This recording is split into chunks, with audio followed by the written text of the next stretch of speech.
Sino ang tunay na baliw? Posibleng baliw. Noong naglabas siya ng video at nagsabi na tayo mga buhaya, a few days after that, I talked to him. Sinabi ko sa kanya, huwag kang maglabas ng ganyan. Huwag mo sabihin na tayong lahat ay buhaya dahil ikaw ay isa ring congressman. Yan sabi mo rin na buhaya ka. Let the people of Cavite in his district decide for him and not us for these reasons. Naniniwala si Richard Gomez na ang mga mamamayan ng Cavite ang dapat magpasya sa kapalaran ni Kiko Barzaga matapos itong matanggal sa pwesto bilang kongresista. Ayon kay Gomez, sa isang demokratikong sistema, ang mga botante ang may huling pasya kung karapat-dapat pa bang pagkatiwalaan ng publiko ang isang opisyal ng gobyerno.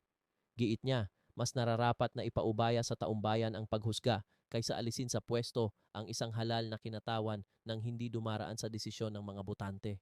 Ang pahayag ay ginawa kasunod ng naging kontrobersyal na desisyon sa Kamara na nagresulta sa pagkawala ng pwesto ni Barzaga bilang kinatawan ng ika-4 na distrito ng Cavite. Madam Speaker, doon kanina kinanta ni Congressman Erice, sino ang tunay na baliw? Posibleng baliw. Pero tayo ba ay nasasaktan sa mga ginawa niya? Noong naglabas siya ng video at nagsabi na tayo mga buhaya, a few days after that, I talked to him. Sinabi ko sa kanya, huwag kang maglabas ng ganyan. Huwag mo sabihin na tayong lahat ay buhaya dahil ikaw ay isa ring congressman. Yan sabi mo rin na buhaya ka. Ngayon, paano yung mas mabigat na mga nakasira talaga ng imahe natin? Yung mga talagang nagnakaw. Yung rason kung bakit tayo tinatawag na congressman ngayon.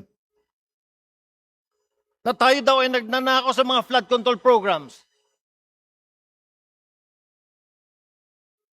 Yung bang mga baseless accusations kung bakit tayo ay sinasabing merong maleta na binigyan ng 20 million pesos.